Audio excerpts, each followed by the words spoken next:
റഫ ആക്രമണത്തെ ന്യായീകരിച്ച ഇസ്രയേൽ 2 ലക്ഷ്യങ്ങൾ മുൻനിർത്തിയാണ് റഫേലെ സൈനിക നടപടിയെന്ന് നെതന്യാഹു പറഞ്ഞു.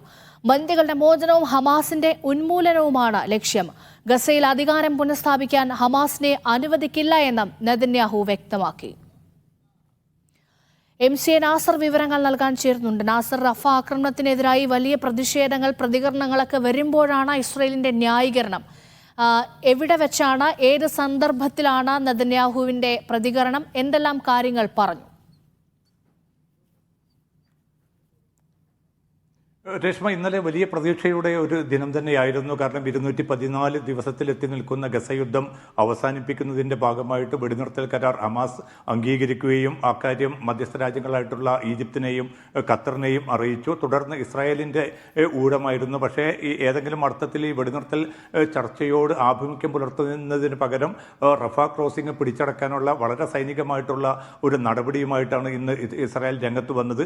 റഫേൽ മാത്രം ഇന്ന് രാവിലെ മുതൽ രാത്രി ആവുന്ന ഈ ഒരു ഘട്ടത്തിൽ 27 പേരെ കൊലപ്പെടുത്തി എന്നതാണ് ഇസ്രായേൽ സൈനിക നടപടിയുടെ ഒരു ബാക്കി പത്രം. അതുമാത്രമല്ല, റഫ മുഖേന ഗസയിലേക്ക് വരേണ്ടിയിരുന്ന എല്ലാ സഹായ വസ്തുക്കൾ വഹിച്ചുകൊണ്ടുള്ള ട്രക്കുകൾക്കും പൂർണ്ണമായിട്ട് വിലക്കേർപ്പെടുത്തിയത് മൂലം സ്വാഭാവികമായിട്ട് ഗസയിലെ ദുരിതം വീണ്ടും ഇരട്ടിക്കുകയാണ്. അതോടൊപ്പം തന്നെ 2 ദിവസം മുമ്പ് കരീം ഷാലോം അതിർത്തി അടച്ചിരുന്നു. അതും തുറക്കാനുള്ള ഒരു നീക്കവും നടക്കുന്നില്ല. അത്തരമൊരു സാഹചര്യത്തിൽ ആണ്. പക്ഷേ എങ്കിൽ പോലും കൈറോയിലേക്ക് തങ്ങളുടെ ദൗത്യ സംഘത്തെ ഇസ്രായേൽ അയച്ചിട്ടുണ്ട്. അവർ കൈറോയിൽ എത്തിയിട്ടുണ്ട്.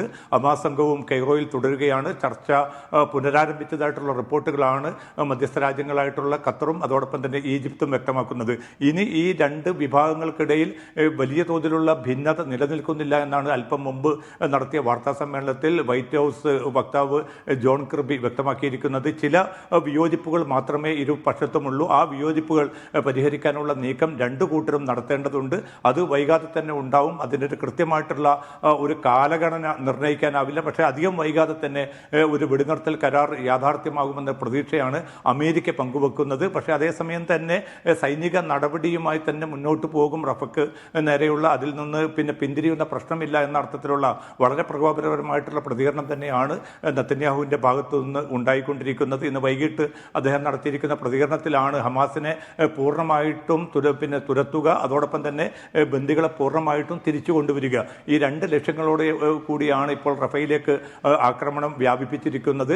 അതുമാത്രമല്ല, ഏതാണ്ട് 4 അൽ-ഖസാം ബ്രിഗേഡുകളാണ് അവിടെ ഉള്ളത്.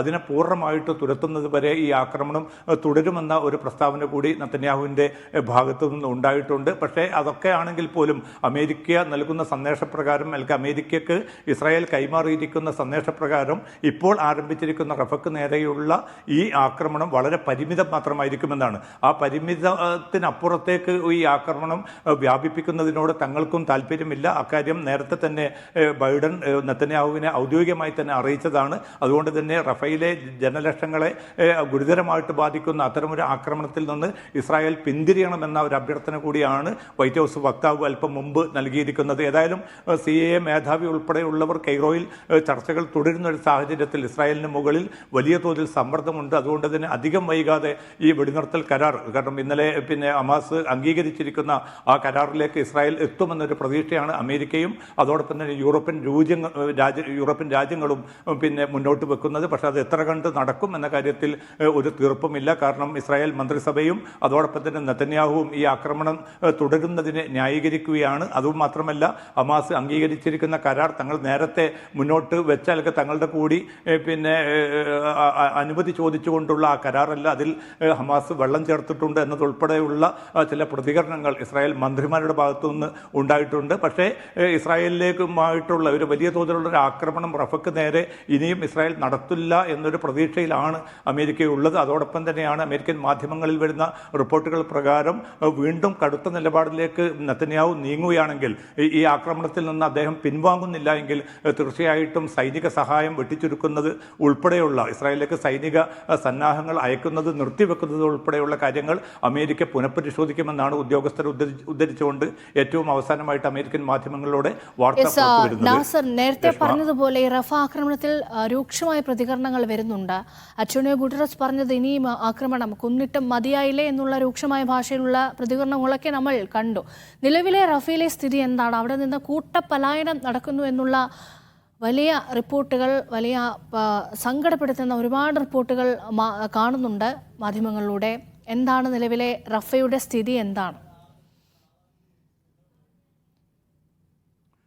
രശ്മ, നമുക്കറിയാൻ സാധിക്കും ഏതെങ്കിലും ഒരു പ്രദേശം ഗസയിൽ സുരക്ഷിതം എന്ന് പറയാവുന്ന ഒരവസ്ഥയിലില്ല. പിന്നിട്ട് 214 ദിവസമായിട്ടും ഇതുതന്നെയാണ് സ്ഥിതി. പക്ഷേ നേരത്തെ വടക്കൻ ഗസ കേന്ദ്രീകരിച്ചുകൊണ്ടായിരുന്നു ഈ ആക്രമണം കൂടുതലായി നടന്നിരുന്നത്. തെക്കൻ ഗസയിലേക്കും മറ്റ് മധ്യ ഗസയിലേക്കുമൊക്കെ ആക്രമണം എത്തിയിരുന്നുവെങ്കിൽ പോലും അത്ര വ്യാപകമായിട്ടുള്ളൊരവസ്ഥയിലേക്ക് ഈ ആക്രമണം പോയിരുന്നില്ല. അതുകൊണ്ട് തന്നെ ഏതാണ്ട് 12 ലക്ഷത്തിലധികം വരുന്ന മനുഷ്യർ പൂർണ്ണമായിട്ട് തമ്പടിച്ചിരിക്കുന്നത് ഇപ്പോൾ ഈ റഫ ഉൾപ്പെടെയുള്ള ഈ തെക്കൻ ഗസയിൽ കേന്ദ്രീകരിച്ചുകൊണ്ടാണ്. അവിടേക്ക് ആക്രമണം വരിക എന്നതിൻ്റെ അർത്ഥം ആ മനുഷ്യരെ സംബന്ധിച്ചിടത്തോളം അവർക്ക് ഒഴിഞ്ഞു പോകാനുള്ള ഒരു ഇടം പോലും അവശേഷിക്കാത്തൊരു സാഹചര്യത്തിലാണ് അവരോട് പിന്നെ അവിടെ നിന്ന് മാറണം എന്ന ഒരു ഉത്തരവ് ഇന്നലെ സൈനിക നേതൃത്വം പുറപ്പെടുവിച്ചിരിക്കുന്നത്. പ്രധാനമായിട്ടും റഫയുടെ കിഴക്കൻ ഭാഗങ്ങളിൽ നിന്നുള്ള 1.5 ലക്ഷം മുതൽ 2 ലക്ഷം വരെ വരുന്ന ആളുകളോടാണ് അവിടെ നിന്ന് പിന്മാറാൻ ആവശ്യപ്പെട്ടിരിക്കുന്നത്. അപ്പോൾ കിട്ടിയ വണ്ടികളിലും വാഹനങ്ങളും കാൽനടയായിട്ടുമൊക്കെ കുടുംബസമേതം ആളുകൾ പിന്നെ ഒരു ആശങ്കകളോടുകൂടി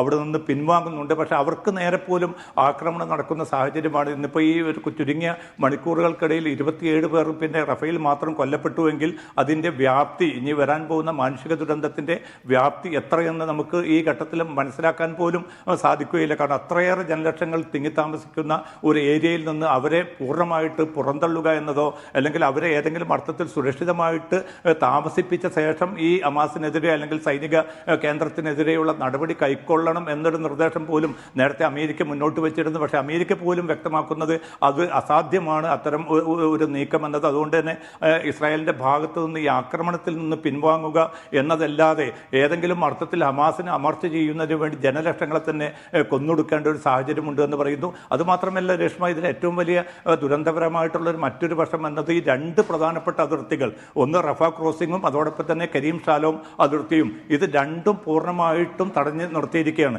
അതിൻ്റെ അർത്ഥം നിത്യം വരുന്ന എല്ലാ ട്രക്കുകളും അതിൻ്റെ വരവ് പൂർണ്ണമായിട്ടും നിലച്ചൊരു സാഹചര്യം. അത് തുടരുകയാണെങ്കിൽ സ്വാഭാവികമായിട്ടും ഈ പട്ടിണി എന്നത് കൂടുതൽ വ്യാപ്തിയിലേക്ക് നീങ്ങും. അങ്ങനെ ആരോഗ്യ മേഖല പൂർണ്ണമായിട്ടും തകർന്നു കിടക്കുന്നൊരു ഗസയെ സംബന്ധിച്ചിടത്തോളം കൂടുതൽ ആപൽക്കരമായിട്ടുള്ളൊരു അവസ്ഥയിലേക്കായിരിക്കും കാര്യങ്ങൾ പോകുന്നത്. ആരോഗ്യ സംവിധാനത്തിൻ്റെ തകർച്ച മാത്രമല്ല, ഭക്ഷ്യവസ്തുക്കൾ ലഭ്യമല്ലാത്തൊരു സാഹചര്യത്തിൽ ജനതയെ പൂർണ്ണമായിട്ടും പട്ടിണിക്കിട്ട് കൊല്ലുക എന്നൊരു കൃത്യമായിട്ടുള്ള ഒരു വംശീയ ഉന്മൂലന നടപടി തന്നെയാണ് ഈ റഫ ആക്രമണത്തിലൂടെ ഇസ്രായേൽ അല്ലെങ്കിൽ നെതന്യാഹു ലക്ഷ്യമിടുന്നത്. അതിലേക്ക് ആവൽക്കരമായിട്ടുള്ള അവസ്ഥയിലേക്ക് പോകില്ല എന്നൊരു പ്രതീക്ഷ മാത്രമാണ് അമേരിക്കയുടെയും അതോടൊപ്പം തന്നെ യൂറോപ്യൻ രാജ്യങ്ങളുടെയും പ്രതികരണങ്ങളിൽ തെളിയുന്നത്. പക്ഷേ ആഭ്യന്തരമായിട്ടുള്ള സമ്മർദ്ദവും തൻ്റെ രാഷ്ട്രീയ താല്പര്യവും തൻ്റെ അധികാരത്തോടുള്ള താല്പര്യവും മുൻനിർത്തിക്കൊണ്ട് ഒരുപക്ഷെ നെതന്യാഹു ഈ നിലപാടിൽ ഉറച്ചു നിൽക്കുകയാണെങ്കിൽ അത് ഏറ്റവും വലിയ കൂട്ടക്കുരുതികളിലേക്ക് തന്നെയായിരിക്കും റഫ ഭാഗത്തെ ജനങ്ങളെ മാത്രമല്ല ഗസയിലെ ജനതയെ കൂടി ആട്ടിത്തെളിയിക്കുന്നത്. രേഷ്മ, തീർച്ചയായും ഇപ്പോൾ തന്നെ മുഴുപട്ടികയിലായ മനുഷ്യർക്ക് അല്പമെങ്കിലും ആശ്വാസം റഫ വഴി എത്തുന്ന സഹായങ്ങൾ ആണ്. അപ്പോൾ ലക്ഷക്കണക്കിന് മനുഷ്യർക്ക് ഭക്ഷ്യവസ്തുക്കളും മരുന്നും എത്തിക്കാനുള്ള ഏക വഴിയായ റഫ അതിർത്തി ഇസ്രയേൽ അടയ്ക്കുന്നത് ഭയാനകമായ പ്രത്യാഘാതങ്ങൾ ഉണ്ടാക്കുമെന്നുള്ള കാര്യത്തിൽ തർക്കമില്ല. അതിർത്തി അടച്ചാൽ ഭക്ഷണവും വെള്ളവും ലഭിക്കാതെ ആളുകൾ മരിച്ചു വീഴുമെന്നുള്ള ആശങ്ക പല ആളുകളും പങ്കുവയ്ക്കുന്നുണ്ട്. ഇപ്പോൾ ഈ റഫ ആക്രമണത്തെ ന്യായീകരിക്കുന്ന പ്രതികരണമാണ് ഇസ്രായേലിൻ്റെ ഭാഗത്തു നിന്ന് ഉണ്ടാകുന്നത്. വിവരങ്ങളാണ് MC നാസർ നൽകിയത്.